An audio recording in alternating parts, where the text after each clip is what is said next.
Hola, ¿qué tal? ¿Cómo están, jóvenes? Teniendo el gusto de saludarlos para esta nuestra quinta sesión del curso de Derecho, nuevamente acompañado por el joven Juan Carlos. Mucho gusto, ¿cómo estás? Bien, maestro, muchas gracias por invitarme a tu clase. Como siempre, un gran apoyo, el punto de vista de este abogado en ciernes y futuro profesor aquí en formación, en los últimos toques de su formación. Pues bueno, vamos a platicar en la sesión anterior. Estuvimos revisando ya los valores del derecho, los valores que tutela el derecho.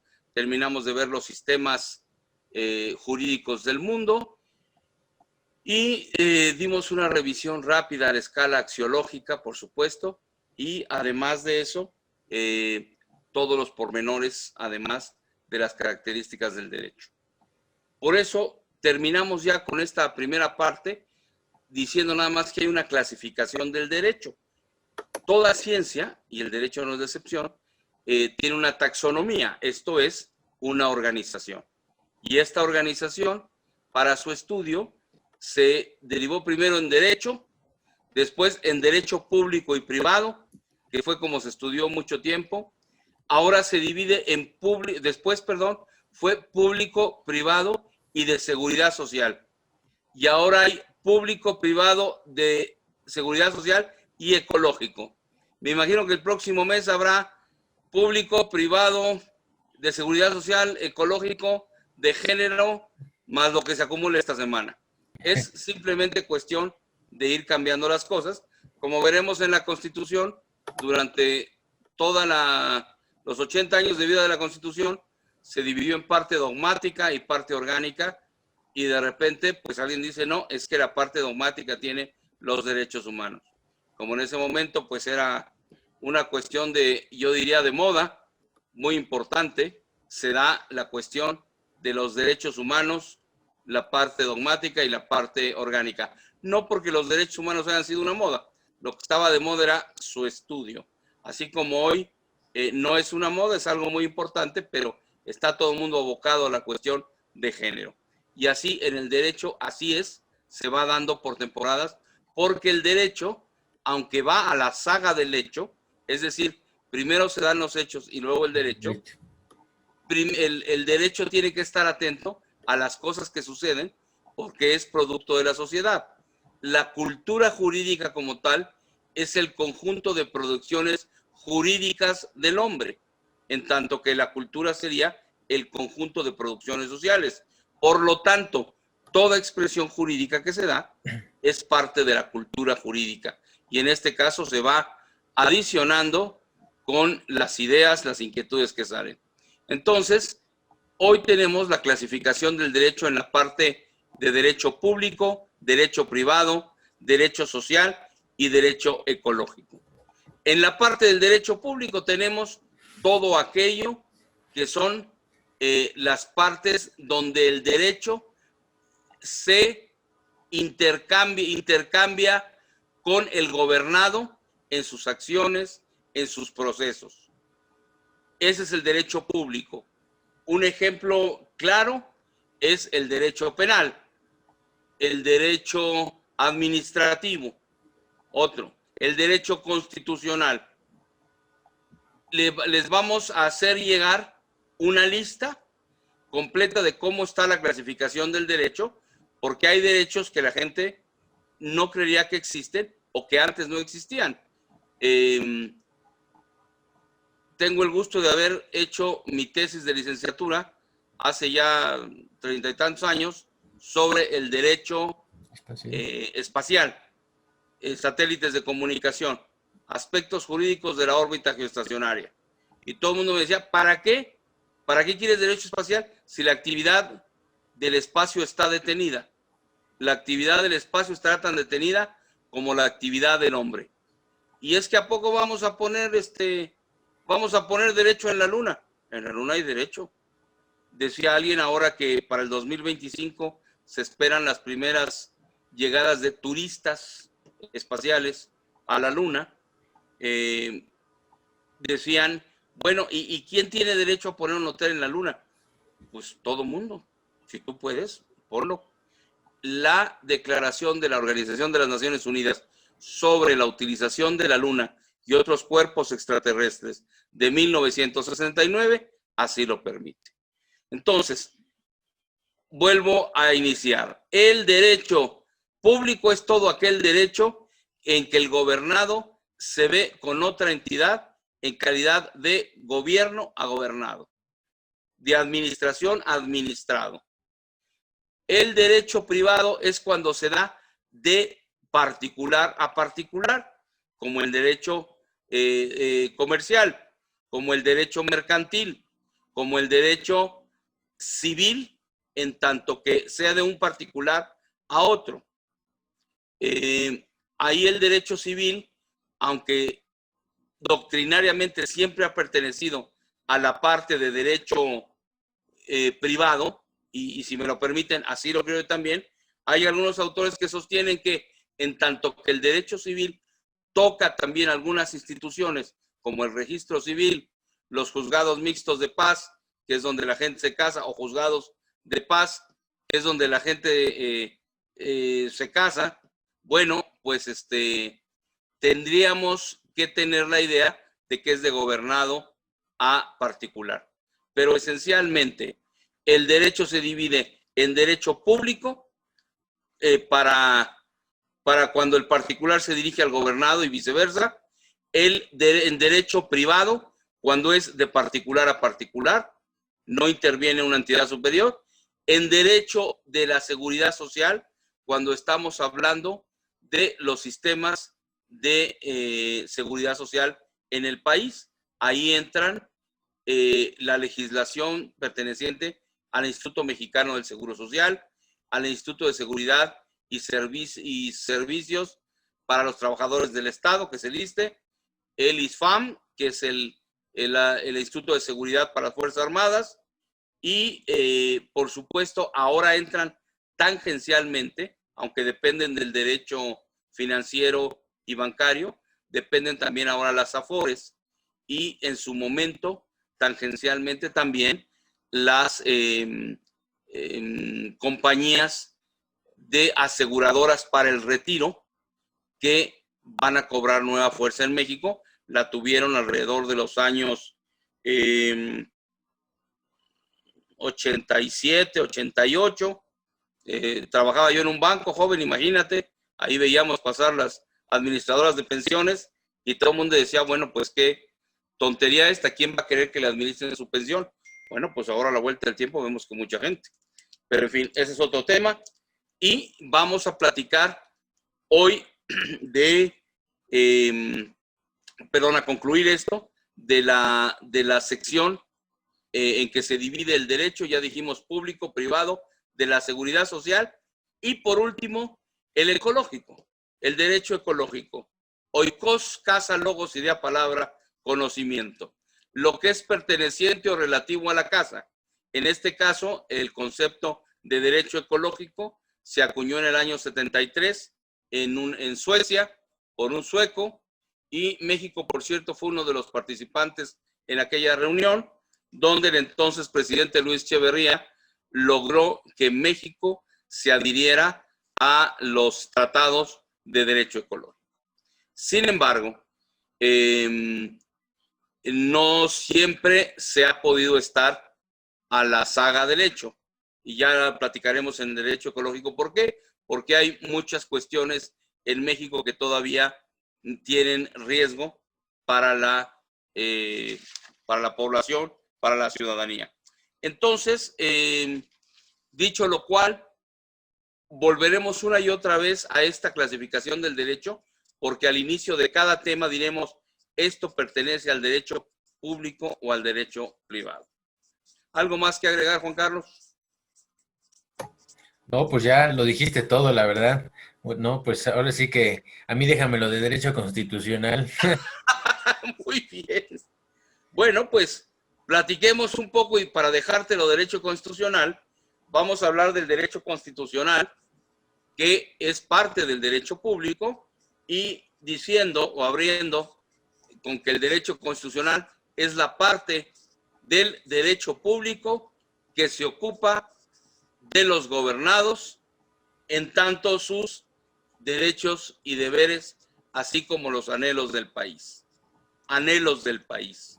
¿Qué son los anhelos? Es el deseo de un país. Es lo que queremos y lo que deseamos. Para el mexicano es muy importante la libertad. Está prohibida la esclavitud, dice la Constitución. Para un mexicano es muy importante todo esto y se pide que no haya de ninguna manera esclavitud. Sin embargo, a veces la llega a ver de manera disfrazada, tristemente. Sabemos de la trata de personas en México, de la trata de inmigrantes, y eso es terrible. Pero bueno, nosotros vamos a ver el mundo del deber ser, ¿sí? El mundo de lo que queremos que sea. Y para eso pregunto, joven Juan Carlos, ¿cómo está su constitución física este día? No, pues muy bien, compuesta de 136 artículos. Mira nada más. Ya, No, pero su el, constitución, la de usted como persona, como ser humano, ¿cómo está su constitución? pues como persona, bueno, no sé a qué te refieras en cuanto a valores o en cuanto a A principios, su en salud. cuanto a mi salud, no, pues yo me encuentro muy bien. De hecho, obviamente cuidándonos del coronavirus, ¿verdad? Pero, Hombre, tan joven y fuerte y vamos adelante, y a su edad, la calavera le pela los dientes. Quito el mar para echarme un buche de agua. no, no hay que cuidar, no hay que jugarle al vivo. No hay que jugarle al vivo y hay que cuidarse, pero Sí, usted tiene una constitución física muy buena como corresponde a un joven de su edad. muchas Yo gracias. tengo una constitución deplorable, como no Extraordinaria. corresponde a una persona de mi edad. No, no, no. Debería yo de estar corriendo y haciendo ejercicio y tal, y tengo la sensación térmica de un jovencito de 97 años. Ah, Bueno, esa es mi constitución y la constitución de usted. Si una persona con su constitución, que está constitución buena, le pega a una persona de mi constitución, pues nos hace pedazos. Si nos echamos una carrerita de aquí a la cuadra, a la esquina de la casa, usted seguramente llegará antes y llegará después que los paramédicos que me atenderán para darme oxígeno en la puerta de la casa, que es donde seguramente quedaré. Así está la Constitución. Constitución, cum unión conjunto de, cum, sto statum estar. Es la unión de lo que está o de lo que es. La Constitución es la unión de lo que es, en este caso, de lo que debiera ser. Por eso la Constitución, que es tan importante, es un documento que permite llevar la guía de un país.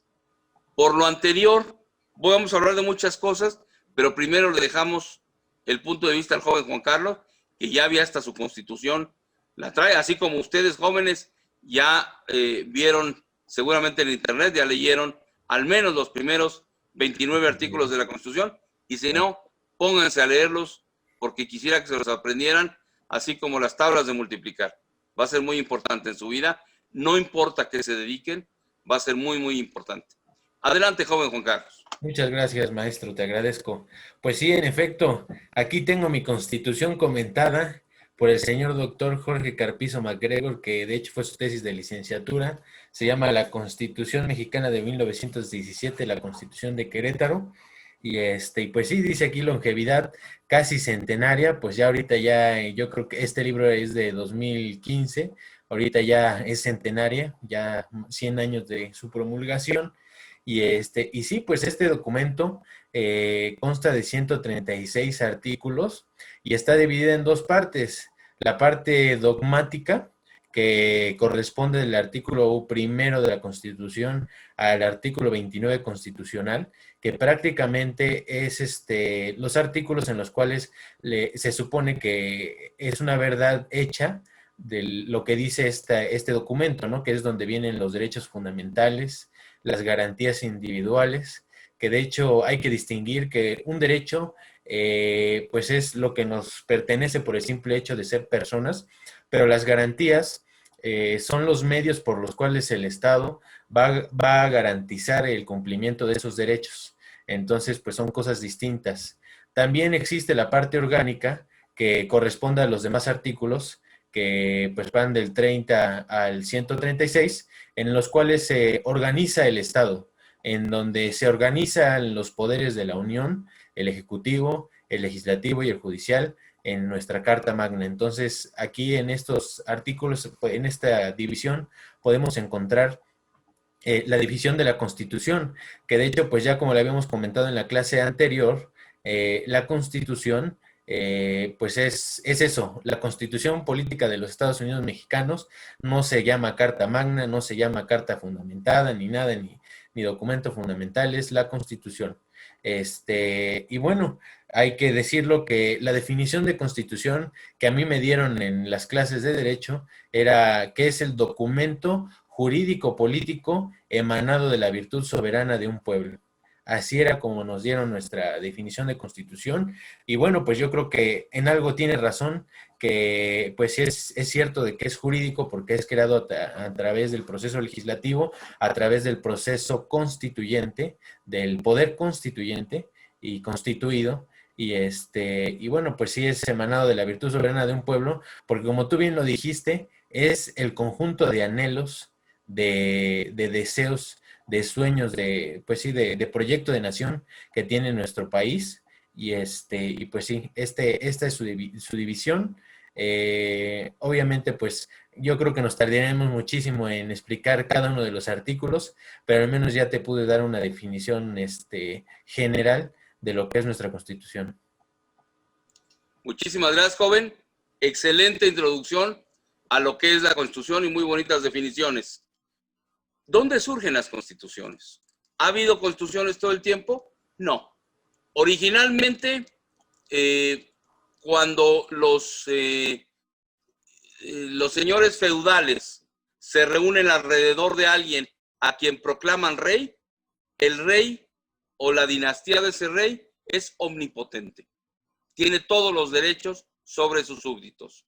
Y a la vez, los terratenientes o los nobles, los aristócratas que estaban a cargo del gobierno tenían todas las prerrogativas sobre los súbditos. ¿En qué momento surge una constitución? Pues surge una constitución en la época en que un rey inglés que se llama Ricardo Corazón, bueno, le decían Corazón de León, es Ricardo de Inglaterra, decide irse a las cruzadas, a una de las 9 cruzadas que hubo. Y estando en las cruzadas se queda su hermano a cargo, que respectivamente le decían Juan Sin Tierra. Como él no era el heredero, sabían que al morir no iba a heredar nada, al morir el rey, él no iba a heredar nada, y entonces andaba, pero como ave rapaz, tratando de sacarle dinero a todos los aldeanos a través de los impuestos y tal.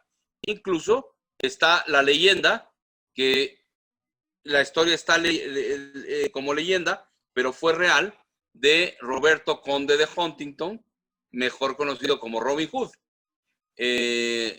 Roberto Conde de Huntington se queda solito porque su padre se va a la cruzada y se dedica entonces a hacer lo que hace un joven de su edad. ¿Qué hace un joven de la edad de Roberto? Pues hoy diríamos, hace un junior. ¿Qué hacían los juniors de aquella época? Pues agarraban su caballo y se iban a cazar venados. Y el hombre está cazando venados cuando los hombres del rey, de Juan Sin Tierra, le dicen, usted no puede cazar aquí.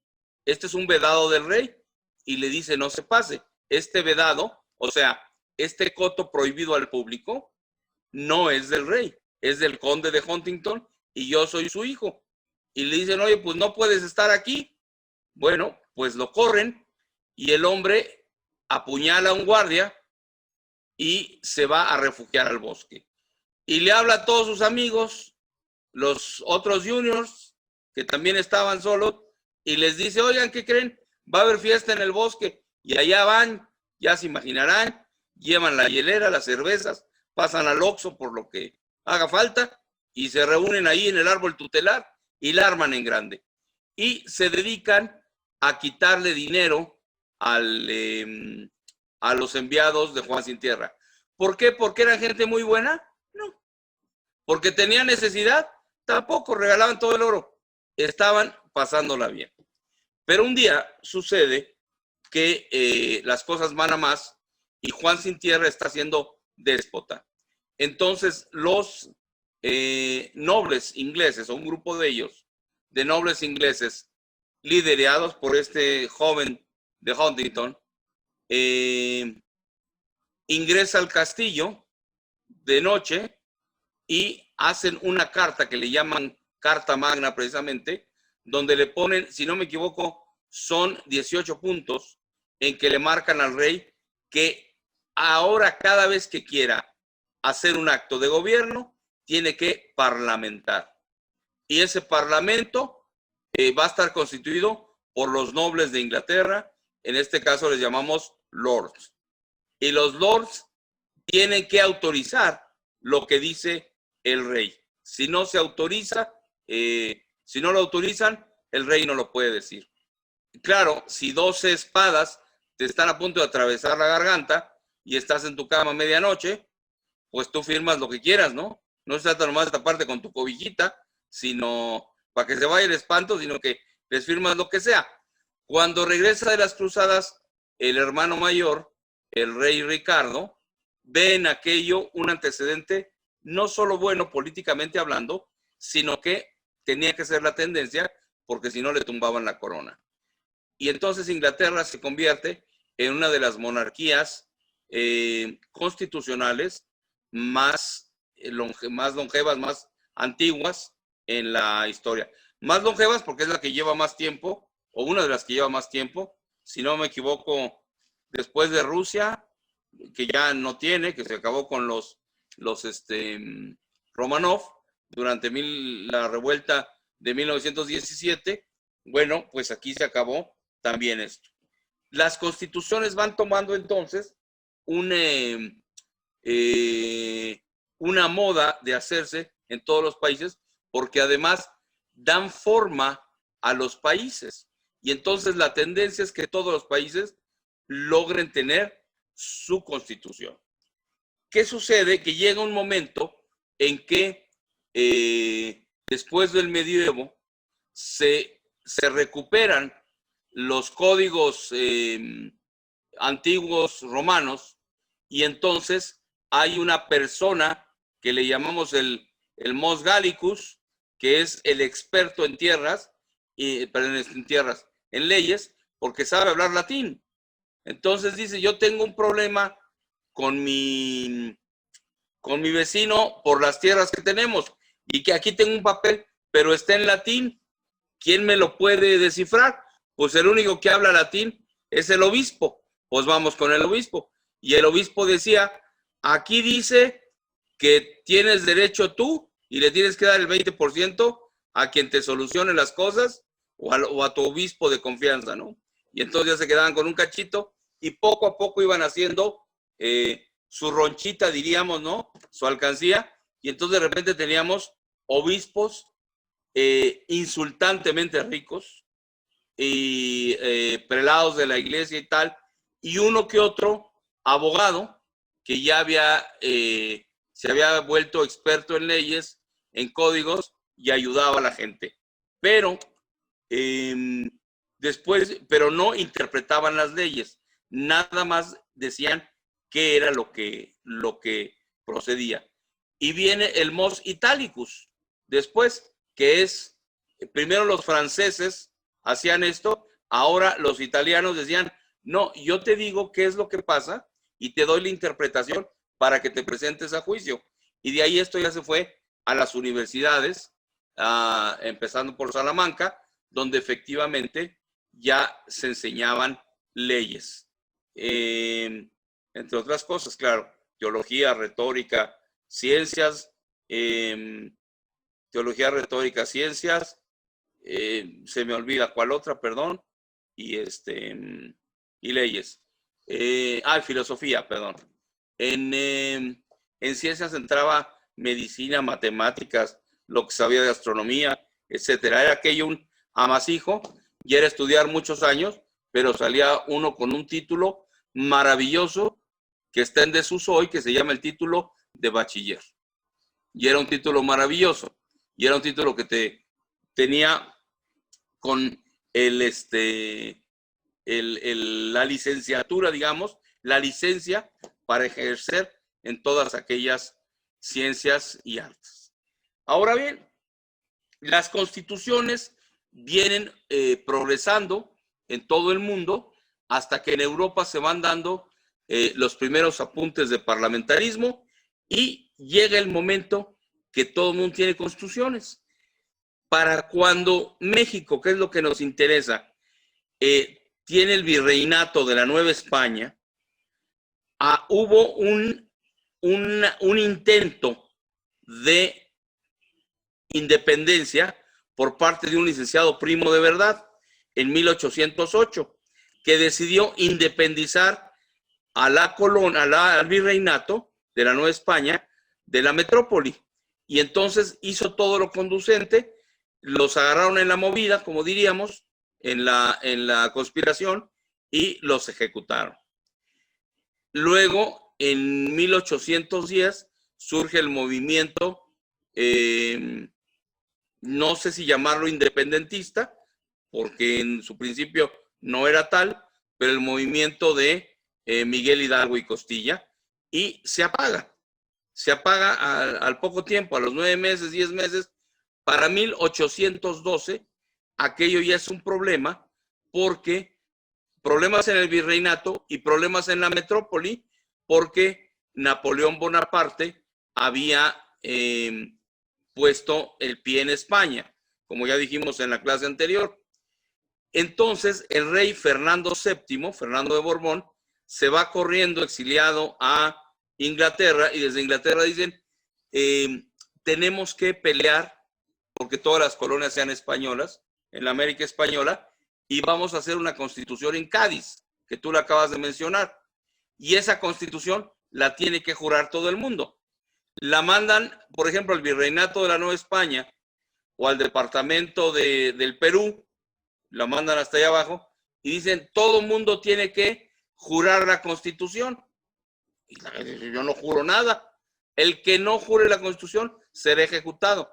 Préstamela y ahorita te la juro y ya estamos sin problemas.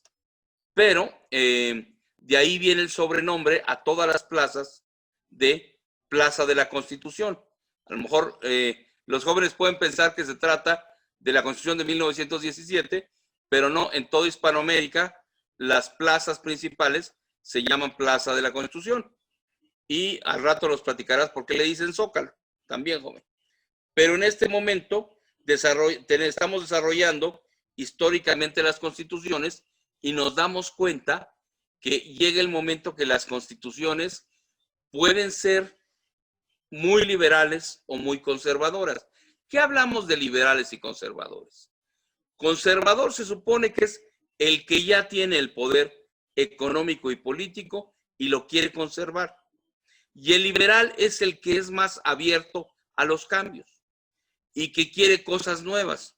Se impresionarían qué tan conservador puede ser un liberal y qué tan liberal pueden ser algunos conservadores. Eso es en la historia de México, es impresionante. La historia de México muchas veces ha sido la historia de conservadores contra liberales desde 1810 para acá. Puede ser que desde un poquito antes. ¿Cuándo empiezan los liberales a sentar sus reales en la historia del mundo? Esto empieza en la fundación de los Estados Unidos de Norteamérica en 1776. Desde un poco antes había varias ideas libertarias que se estaban dando, que Francia estaba auspiciando para que los Estados Unidos se independizaran de Inglaterra. Y les dieron dinero, les dieron armas, dieron apoyo y sobre todo dieron las ideas de la Ilustración. La Ilustración, que fue un movimiento donde el conocimiento se puso a la altura a la facilidad de la gente. No había internet. Un señor escocés dijo, voy a poner en un libro todo el conocimiento del mundo, lo cual era imposible, pero de su mundo conocido, hizo un librote que se llamó Enciclopedia. Y a los franceses les encantó. Y los franceses dijeron, vamos a hacer una enciclopedia, pero a ver, tú hablas de religión, tú hablas de arte, tú hablas de literatura. Y así se hace los volúmenes de la enciclopedia, este movimiento llamado enciclopedismo, y mejor conocido como la ilustración. Ahora le podríamos llamar un poco que está ligado con el iluminismo o con esa tendencia a pensar que el hombre, como decía el filósofo, es la medida de todas las cosas. ¿Es Demócrito quien lo dijo? No recuerdo si Creo que fue sí, Demócrito. creo que sí. Creo que era Demócrito. El hombre es la medida de todas las cosas. Y con esto quiere decir que el hombre es el que podía surgir más hacia adelante o hacia atrás según dependiera del hombre. Por supuesto, esto choca con la concepción judío-cristiana, donde Dios dice, para trascender me necesitas a mí. Y la filosofía, no la filosofía, el movimiento de la ilustración dice, no, el hombre se basta a sí mismo para trascender. Y se arma ahí la rebambaramba, porque entonces los liberales decían, Dios no es necesario, la idea de Dios no es necesaria, y muchos conservadores decían, pues sí, ¿quiénes eran los conservadores? Los que ya tenían el poder, las iglesias, no solo la iglesia católica, los grandes capitales, los políticos, los militares, querían que aquello se conservara. Y bueno, en los Estados Unidos surge este movimiento importado desde Francia, lo logran en 1776, logran su independencia, no la consuman, pero la logran, y años después, casi hasta el 88, la consumarán. Pero recién consumándola, le devuelven el favor a Francia, a Luis XVI, a Luis XVI, que había armado todo este show. No, perdón, estoy diciendo una tontería. Perdón, creo que era Luis XV. Tengo que checar tantos datos que espero que tú me ayudes, Juan Carlos, para poner un cintillo ahí, Claro. porque si no estoy diciendo cada tontería que... No te preocupes, ahí ponemos abajo los datos exactos. Disculpe, le pones un cintillo que diga, disculpe a su maestro. Disculpe usted. Así como ya no recuerda, para él fue historia. El reclusorio sin ser sin ser culpable, ¿no? Disculpe usted. Y le devuelven el favor y se hace la Revolución Francesa, donde las ideas libertarias, una constitución muy bella, que es la Declaración de los Derechos del Hombre y del Ciudadano, que se hace una constitución, pero que no funciona. Claro. Es nada más una declaración preciosa, pero no aplica. Diría el joven Juan Carlos, derecho positivo, derecho vigente, pero no derecho positivo. Claro. Nunca se aplicó. Y sigue el despotismo, ahora con Napoleón y después con el regreso de los Luises. ¿Qué sucede en el resto de la población, del mundo, perdón? En Hispanoamérica la idea de independizarse pega, pero como patada de mula, y todos se quieren independizar, y todos acceden a las ideas libertarias. Por ahí estaba gente como el cura Hidalgo, con su libro del enciclopedismo, con libros de Voltaire, de Montesquieu, de Diderot, de D'Alembert, pero sobre todo Rousseau, Diderot, Voltaire tenían ideas muy precisas sobre el gobierno, muy de izquierda. Decía, ¿para qué queremos reyes? Lo que queremos es una democracia y tal. Y entonces permea esto en toda la América Española y se empiezan a dar las revoluciones de independencia. En México, ya lo saben, comienza un criollo que es el cura Hidalgo, hijo de españoles. Comienza la revuelta que se suspende luego, la sigue Morelos, también suspende, y 10 años después la logran concertar dos españoles, el virrey y este hombre Iturbide, Agustín de Iturbide.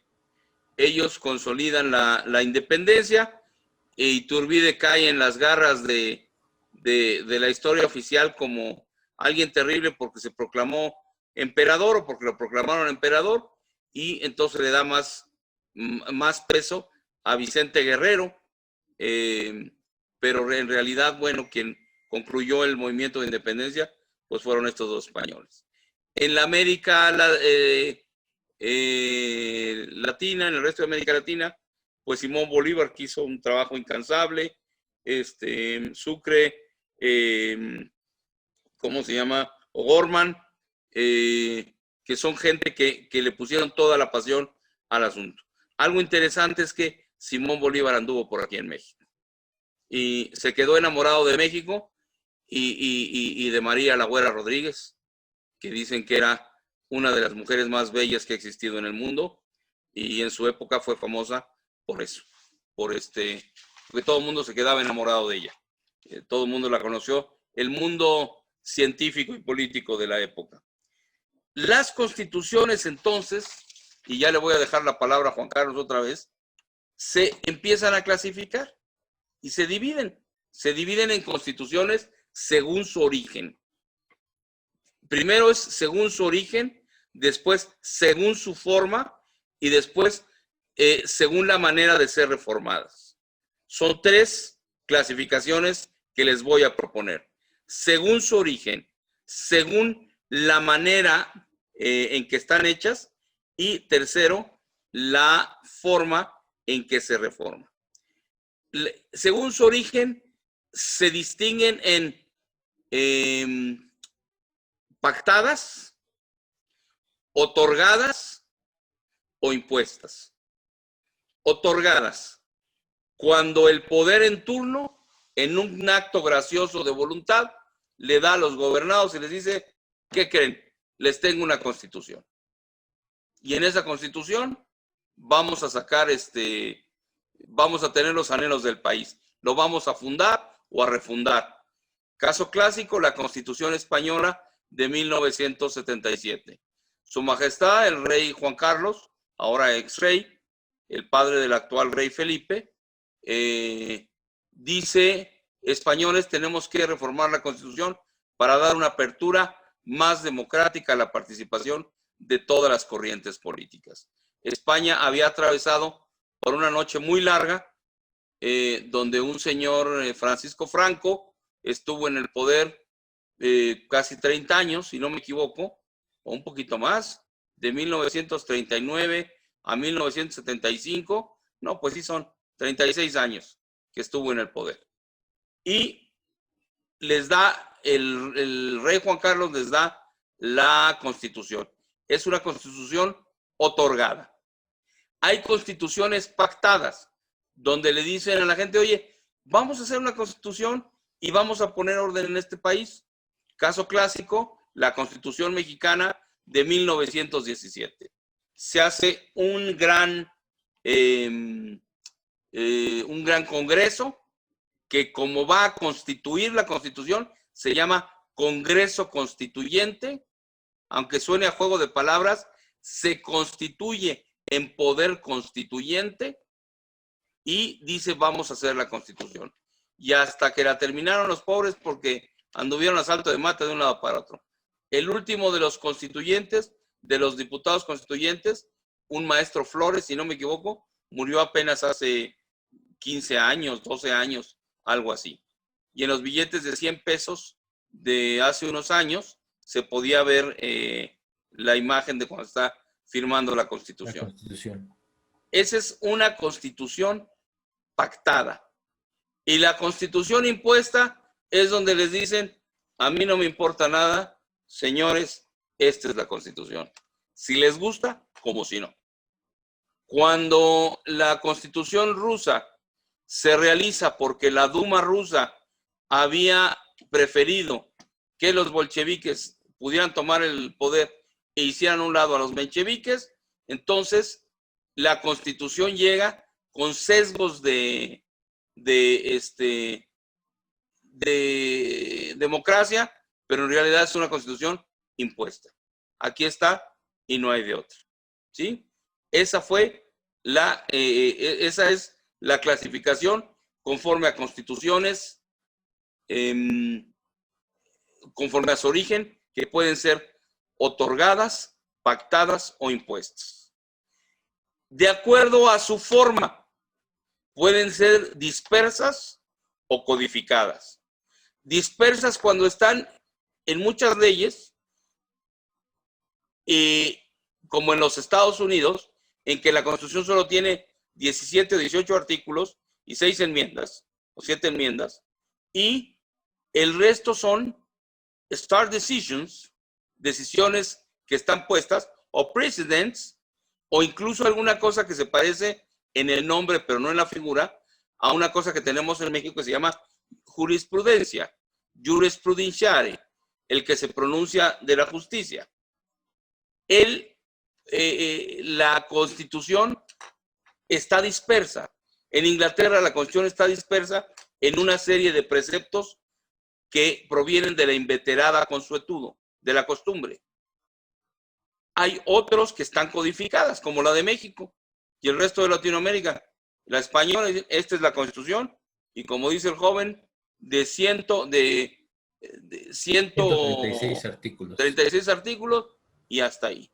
Y luego los transitorios y se acabó. Y no tenemos nada más. Esto es conforme a la forma en que están constituidas.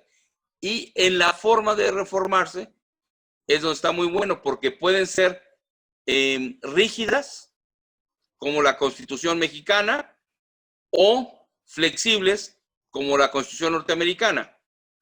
En los Estados Unidos, para que alguien modifique la Constitución, solo basta con que levante la mano y diga, no estoy de acuerdo y quiero que se modifique porque esto afecta los derechos del ciudadano en tal y tal forma, y se hace una enmienda.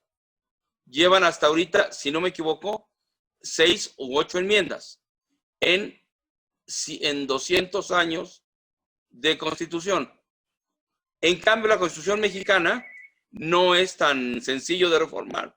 Ya había dicho el joven Juan Carlos que tenía una sensación, una posibilidad de hacerse a través del proceso legislativo, y eso llevaba mucho tiempo.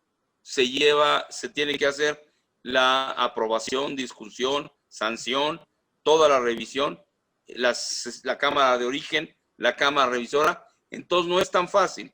Por eso en México, en 90 años de la Constitución, solo lleva 3,857 reformas, más lo que se acumula esta semana. Nada más. Nada más. Pero es más difícil de reformar la Constitución en México. Bueno, esto es la clasificación de las constituciones. La mayoría, podríamos decir que otra clasificación es la forma en que están dispuestas. Pues ya habíamos dicho que codificadas o dispersas, pero también podría caber ahí escritas o no verbales, sino de traslación de cultura. Se va trasladando de un momento a otro, lo cual es muy difícil, sobre todo para un pensamiento como el latino, que es etéreo, que es mágico. Creemos en mucho en la magia, y los sajones no. Los sajones dicen cuadradito. Si tú dices lo que me estás diciendo es cierto, y el latino dice, a ver, espérame, pero sí te lo dije, pero no en ese tono. Es que hay todo me lo tomas a mal. ¿Me explico? Entonces, bueno, podría caber ahí otra clasificación. Joven Juan Carlos, ¿qué nos platicas de las características? Ya hablaste de la Constitución. ¿Por qué la Constitución mexicana ahora hace la distinción con los derechos humanos? Y la parte dogmática y la parte orgánica, ¿y qué trae cada una? Claro. Bueno, pues la verdad es que te felicito. Muy extraordinaria reseña la que nos acabas de hacer. Es mi amigo. Te felicito mucho. Y bueno, pues quisiera comentarles que nuestra constitución, al lado de la constitución de Weimar, la constitución alemana, es la segunda constitución de carácter social en el mundo. De hecho, la constitución mexicana de 1917, pues son prácticamente de las primeras constituciones que introducen el derecho social para su sociedad, para su población. Y de hecho, pues aquí es donde entran un poco también los derechos humanos, que de hecho pues estaban contenidos en un inicio en el artículo 133 constitucional, en el cual nos decía que ahora sí que entre otras cosas, lo que yo recuerdo del artículo en su textualidad, es que decía que las leyes que sean suscritas por el Congreso de la Unión y por el Ejecutivo Federal, eran ley suprema de toda la Unión. Entonces, de hecho, el gran constitucionalista Jorge Carpizo, que es egresado de la universidad, pues, y rector de la universidad, él nos decía y criticaba en vida que, pues, prácticamente la reforma de 2011 en materia de derechos humanos era una reforma política. ¿Por qué? Porque se supone que los derechos humanos ya estaban contenidos en nuestra Constitución y reconocidos, porque nosotros ya habíamos sido parte de la Convención de la Declaración Universal de los Derechos Humanos. Entonces, pues prácticamente los derechos humanos debiesen garantizarse en nuestro país, pero eso no pasaba, eso no sucedía en nuestro país. Entonces, con la reforma de 2011 en materia de derechos humanos, pues prácticamente se adiciona en el artículo primero que todos los derechos humanos que se hayan suscrito, que estén en la Constitución y que se hayan suscrito a través de los tratados internacionales, pues eran para toda la población, ¿no? Para quienes pisaran territorio nacional, etcétera. Entonces, así era como se reconocía, ahora sí que ya se iba a cumplir este sueño de los derechos humanos, que prácticamente, pues déjame decirte que hay hay derechos que se cumplen y hay derechos que no se cumplen, ¿no? Por ejemplo, está el derecho a la vivienda digna y pues tenemos gente que no tiene vivienda digna, el derecho a la alimentación y no lo hay. Entonces, 60 millones de personas en nuestro país pues sufren de escasez de alimentos. Bueno, es un problema que es, pues yo diría, histórico porque pues se ha ido construyendo con el tiempo. Y bueno, la Constitución, como ya te había dicho, son dos partes, la dogmática, en donde se contienen los derechos humanos, que pues prácticamente son los que México suscribió en la Declaración Universal de los Derechos Humanos, y los que ya están mencionados en la propia Constitución, que prácticamente pues el derecho a la educación, el derecho a la vivienda digna, el derecho a una vida saludable, el derecho, bueno, al derecho a la salud, etcétera, ¿no? Hay distintos derechos que están enunciados en nuestra Constitución y la Constitución prevé los mecanismos por los cuales va a garantizar el cumplimiento de estos mismos. La parte orgánica, que es la parte que complementa la parte dogmática, pues es prácticamente toda la parte en la cual se organiza nuestro Estado, ¿no? Se organizan los tres poderes de la Unión, que es el Ejecutivo Federal, el Legislativo y el Poder Judicial, que prácticamente pues aquí nos habla de cuáles son sus alcances, sus límites, sus facultades, y cada uno de estos poderes pues tiene delimitaciones dentro de nuestra Constitución, y bueno, pues prácticamente ese es la división de nuestra Constitución. Y bueno, pues ahora sí que eso no hay que olvidarlo, que es de las primeras constituciones social en el aspecto social, que introduce pues los derechos, el derecho, por ejemplo, a la salud, el derecho a la educación. Entonces, pues eso hay que reconocerlo, porque los constituyentes pues ya preveían que pues un país con derechos es importante, pero también con obligaciones. Excelente, muy bien. Me parece extraordinario y nos da pie a decir que es una carta de derechos y deberes para los ciudadanos. Es tu derecho ser votado a las elecciones, pero es tu obligación votar.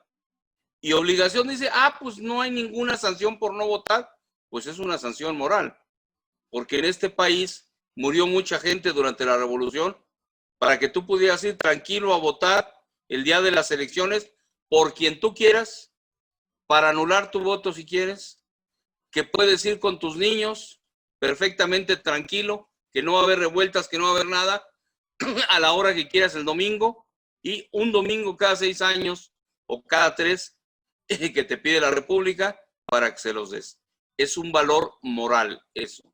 Volvemos otra vez a lo mismo en esta encrucijada en que se van encontrando, se cruzan las normas morales con las normas jurídicas. Es de una moral jurídica esta. Pero efectivamente tú tienes derechos y obligaciones. Y la parte de los derechos humanos, como diría el maestro Carpizo, que en paz descanse, sí fue una decisión política, porque muchas veces los políticos o no son abogados o dejan de serlo por la política. El abogado es un profesional del derecho llamado a ayudar a los demás a través de la solución de controversias. Debe ser una persona que está al servicio de los demás para arreglar las controversias y no para acomodar las cosas como se dan. Y hay cosas que siempre surgen. Yo me acuerdo para las elecciones, ahora sí, todos, porque el aborto sea legal en México. Todo, sí, el aborto. Y el aborto es legal desde 1950 y tantos, y cada elecciones los amarraban con lo mismo, de que va a ser, y ahora sí lo vamos a lograr, y así, y ya estaba. Pero que a la semana 12, para la semana 12. Ahora dicen, es que queremos el aborto para los casos de violación. Ya está, ya lo tienes. ¿Qué más quieres? Ahora, desgraciadamente, hay hasta esta píldora que hace tanto daño, este microabortivo, que las chicas se lo toman como píldora de dulce, la que llaman la píldora al día siguiente, que les hace un gran problema a su salud. Sí. Si lo toman una y otra y otra y otra, pues si no son sí, de hecho puede generar cáncer, porque pues prácticamente es una pastilla que controla la producción de hormonas en el cuerpo. Entonces eso inhibe que se vaya gestando el embrión en el vientre, ¿no? En el útero, exactamente. Entonces esa es la funcionalidad de esa pastilla, inhibir o producir de más una hormona. Entonces pues eso te puede generar muchos problemas hormonales y médicos, ¿eh? Sí, sí, sí. Claro. Y dirán por ahí mis alumnas, es una visión machista.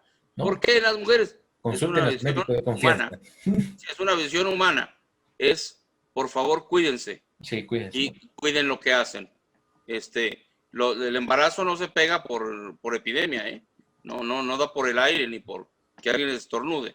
Entonces no me platiquen que no saben cómo se hace. Pues si no quieren tener uno, por favor, es tiempo de cuidarse. Hay muchas maneras en que se pueden cuidar, empezando por la abstinencia. Pero bueno, es otro tema en el que me van a crucificar, así que nos lo saltamos. La cuestión aquí está en que la parte dogmática le dice, no, es que los derechos humanos, bueno, ya los pusimos los derechos humanos.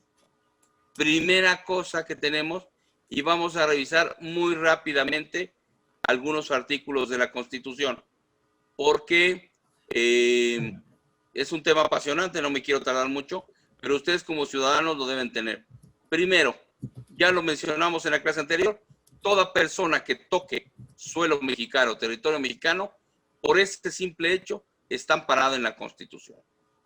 Alguna vez tuve el gusto de ser funcionario en el área de protocolo, de visitantes distinguidos del gobierno, y me tocó recibir, me tocó saber de la historia, porque yo preguntaba que por qué no venía ningún árabe a México. Y decía que tenían muy mal sabor de boca, que en los 80s, con el boom petrolero, había venido un jeque árabe y que traía 2 o 3 esposas y traía a 4 esclavas guapísimas, que las chicas estaban preciosas. Y nomás de llegar al área del aeropuerto internacional, al salón de visitantes distinguidos, que no llegaron al hangar presidencial, en el salón de visitantes distinguidos, hasta los maleteros le dijeron, pues píntate. Hasta el maletero decía, yo llevé derecho constitucional en la escuela y por el simple hecho de estar aquí, la Constitución dice que por pisar suelo mexicano, eres libre. Ya eres libre, ya no eres esclava.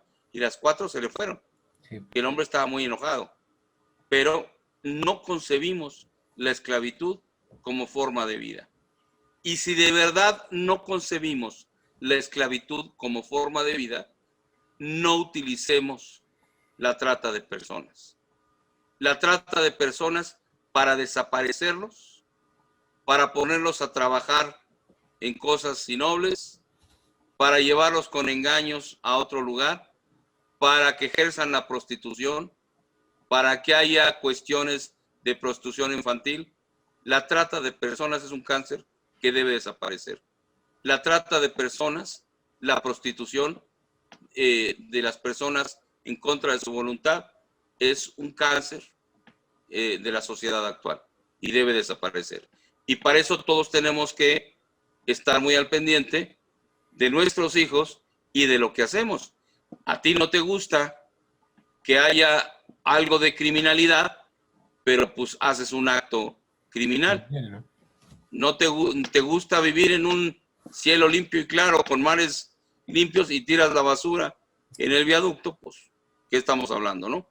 En fin, la libertad, volvemos a lo mismo, es lo más preciado para todos los mexicanos. Ese es el primer artículo. De lo que, si se me va algo, Juan Carlos, por favor lo puedes complementar, ¿eh? Sí, no, de hecho este artículo primero, como tú lo dices, nos dice textualmente, dice, está prohibida la esclavitud en los Estados Unidos mexicanos.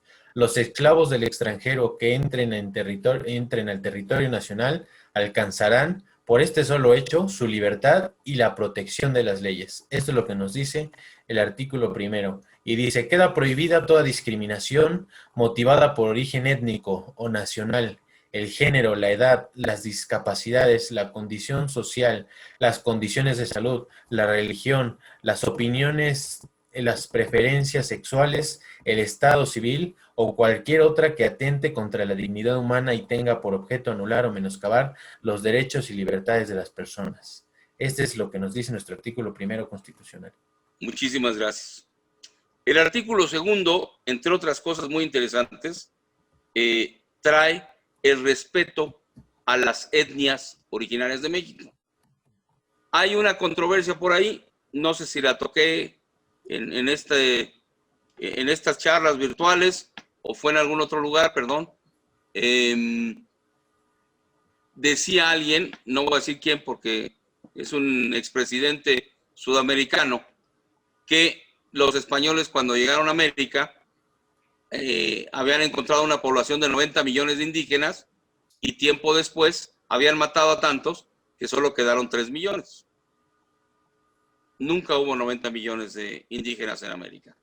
Hubo alrededor de 12 millones y medio y cuando los españoles llegaron, lejos de matar a alguien, porque ¿quién les iba a trabajar si no? Ellos eran los que, ellos no querían matar a la gente, querían que trabajaran y lo que mató a muchos indígenas y a muchos españoles fue la viruela. La viruela, sí. Fue una cosa para la que no se tenía cura. Estábamos como con la pandemia y se murió gente, pero como moscas. Así es. Y quedaron muy pocos en la América española. Además de ello,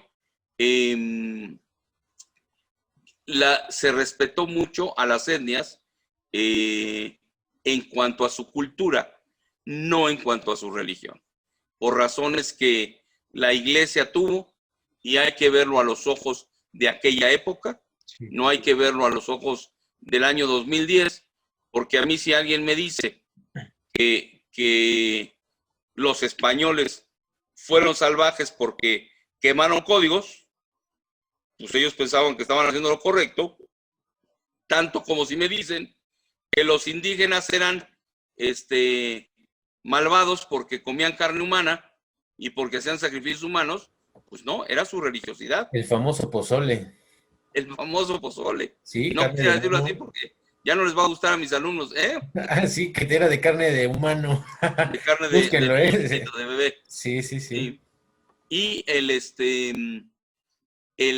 yo no puedo juzgar las cosas que pasaron en 1524 a los ojos del año 2010. Es otra cosa. Algún día, en 300 o 400 años, dirán que éramos salvajes porque envenenábamos al planeta con emisiones de mercurio o de gasolina, o que utilizábamos luz eléctrica cuando estaba la luz solar disponible, no sé, mil cosas. Pues perdónenme, es lo que a mi época le corresponde y no tengo por qué criticarlo. Ahora, si se trata de ser mala leche y de decir, pues es que los españoles, pues mira, los españoles de allá se quedaron. Serían los españoles nuestros. Y aquí todos somos morenitos y todos somos mestizos y todos somos la raza mexicana. Y en la raza mexicana hay algo de español, algo de mozárabe, dos italianos que se bajaron corriendo del barco una noche, tres franceses que se quedaron después de la intervención, 5 gringos que se pasaron a Tijuana. Hay de todo, es una amalgama, pero lo que es única es nuestra identidad como nación. Y en nuestra identidad como nación está nuestro antecedente español y nuestro antecedente indígena.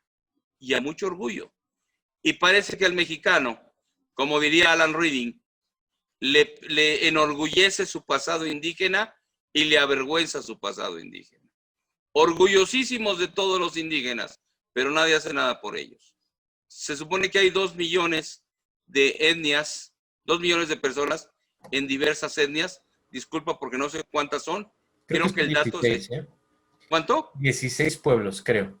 16. Creo que sí. Y entonces tenemos cosas valiosísimas entre los otomís, los triquis, los mixtecos, los zapotecos, los huastecos. Mira, allí encontré el número, 68 pueblos indígenas. Creo que me equivoqué, ¿eh? Aquí está. Mira, 68. Ahí está. Yo tenía la idea que eran como 76, pero porque muchos de ellos están amalgamados. Pues Por sí. ejemplo, de los rarámuri, de los tarahumaras, hay unos que están escindidos, digamos, de los yaquis en Sonora y de tal. Y son de una riqueza extraordinaria, una riqueza filosófica y cultural extraordinaria en todo México, pero no hay apoyo para el indígena. Incluso hay mucha gente que los ve de menos. Nadie puede ver de menos a otra persona a menos que sea un estúpido uno mismo. Solamente un estúpido ve a un ser humano, a otro ser humano de menos. Decía que no habrá en este país más nobleza que la del trabajo, ni más aristocracia que la de la intelectualidad, y que una persona solo puede voltear a ver hacia abajo a otra para tenderle la mano y ayudarla a subir. Ese es el México que queremos. Y por eso el artículo 2 dice que hay que respetar los usos y costumbres de las etnias. Créeme que a veces es difícil, porque si tú sabes que el uso y costumbre en la Sierra Chiapaneca, de repente, o en algún lugar de Oaxaca, es vender a las niñas a los 12 años como esposas, pues tú te enervas, porque eso es trato ilegal de personas. Sí, o Pero de sirvientas. sí, también.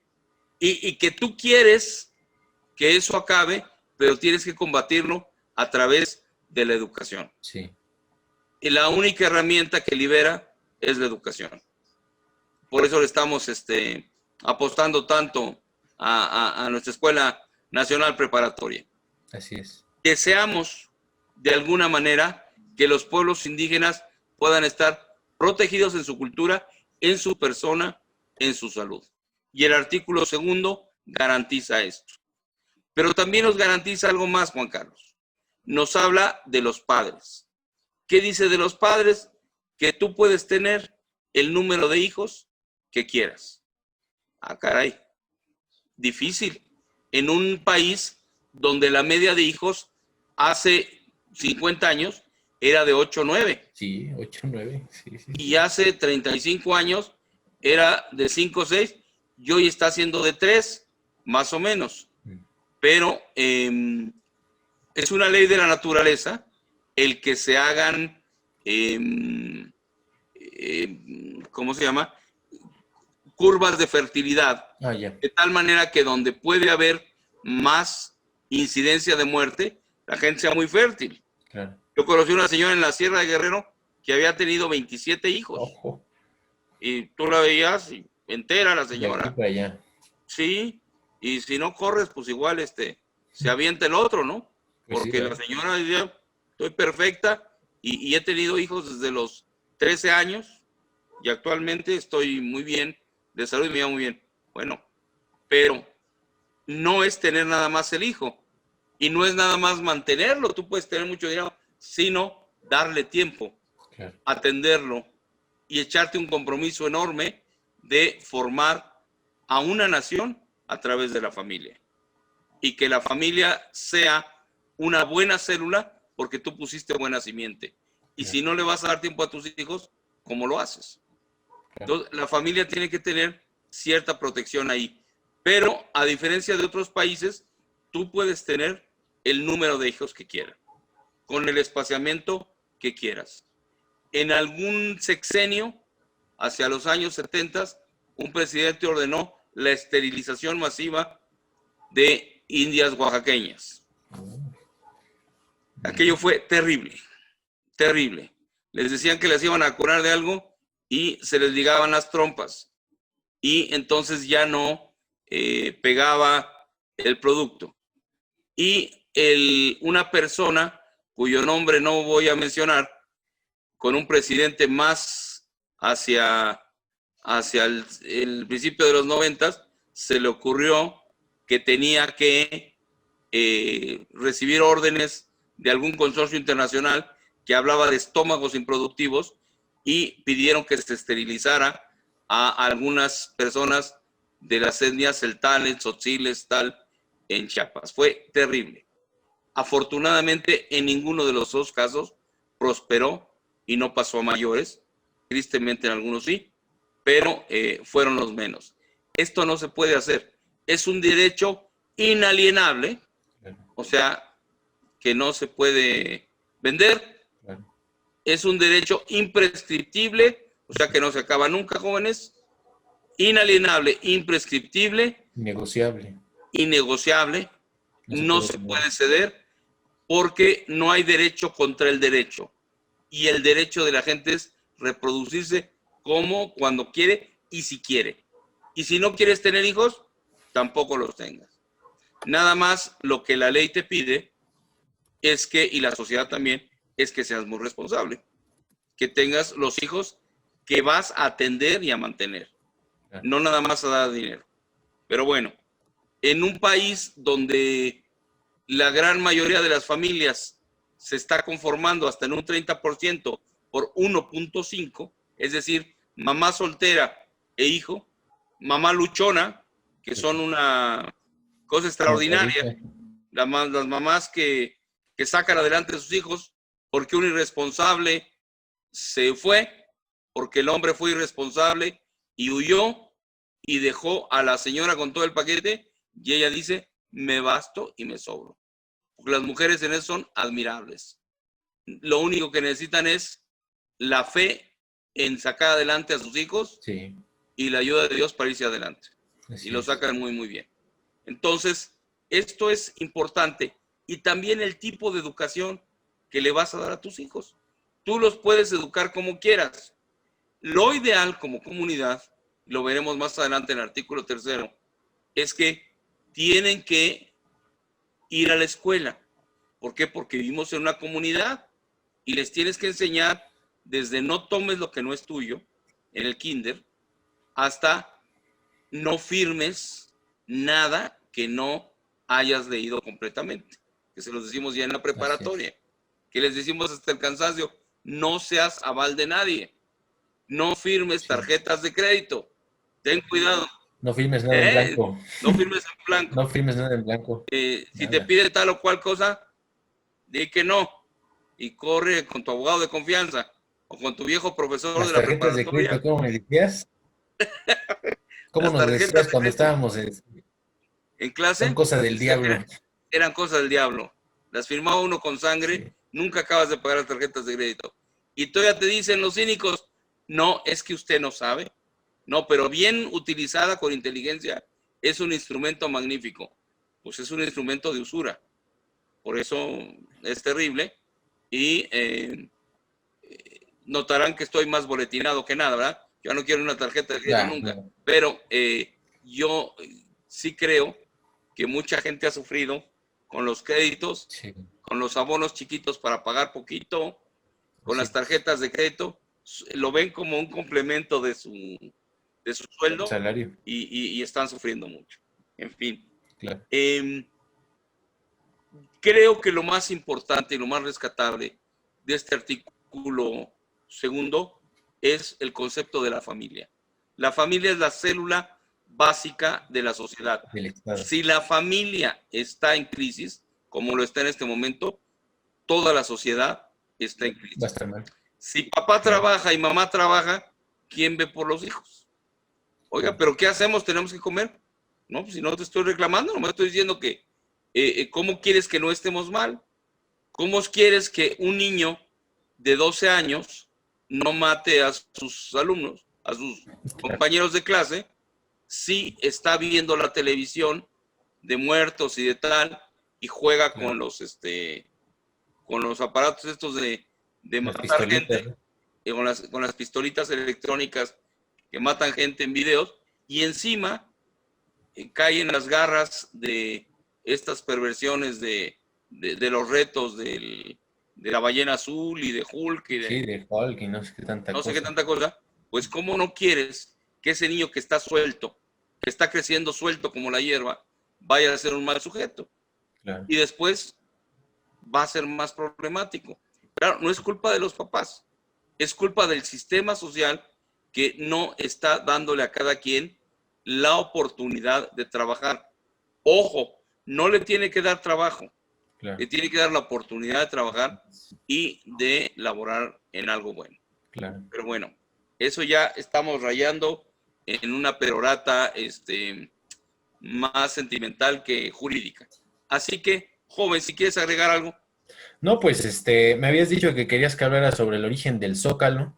No sé si quieras que en esta sí, clase lo haga o lo hacemos en la por siguiente. favor, por favor, Bueno, por favor, de una vez.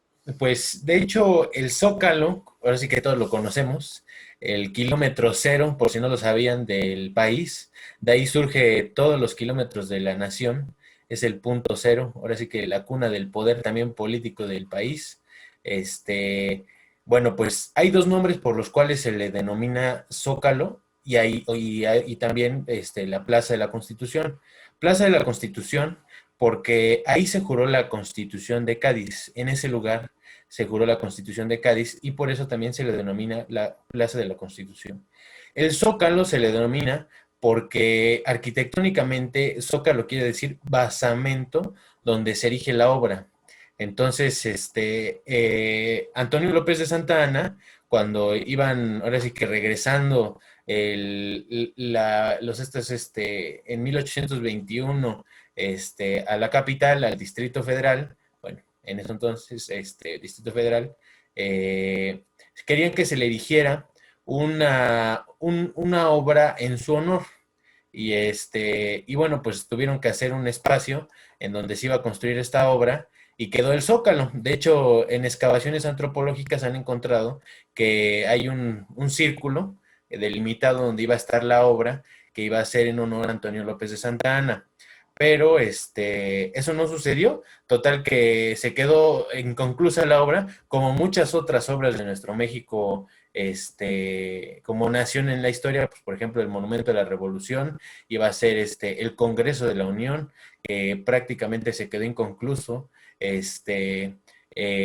Bueno, el propio Palacio de Bellas Artes, que pues de hecho ese solamente es una parte del proyecto que se tenía contemplado, que no se terminó, se tuvo que modificar para que quedara de alguna manera pues casi terminado, cosa que pues no pasó, no quedó en su proyección inicial. Y bueno, pues ahora sí que para no irnos tan lejos ahora, en el siglo XXI, pues el aeropuerto de Texcoco, que ahora va a ser un parque o algo así, por ahí quiero que quieren hacerlo. Y digo, así es la historia de nuestro país. El Zócalo es una de esas tantas obras que pues quedaron inconclusas y que no se lograron. De hecho, ahí iba a haber un monumento y pues en realidad no lo fue y quedó solamente ese espacio donde pues ahora la gente se reúne, y bueno, pues ya después Plaza de la Constitución, por lo que ya les platiqué, la Constitución de Cádiz se juró ahí. Y bueno, pues ese es el significado de por qué Zócalo, porque arquitectónicamente se llama el basamento donde se va a erigir la obra. Pero pues en realidad fue una obra que no llegó, entonces por eso se quedó en Zócalo. Muchísimas gracias, joven. Muy interesante y un complemento muy bueno para esto. Yo le pido a los jóvenes que lean los artículos de la Constitución, los vamos a ir comentando y de hecho les van a surgir muchas dudas, nos las pueden mandar al correo de la clase, donde me dará mucho gusto comentarlas al aire, si no es que contestarlas personalmente, para que puedan tener mayores ideas en concreto de sus inquietudes, mayores respuestas a sus inquietudes. Pues creo que lo vamos a dejar hasta aquí por el día de hoy. Juan Carlos, muchísimas gracias por todo. Muchas gracias a ti por invitarme a tu cátedra. Muchas gracias y gracias, jóvenes. Nos estamos viendo. Quédense en casa. Quédense en la casa, sí.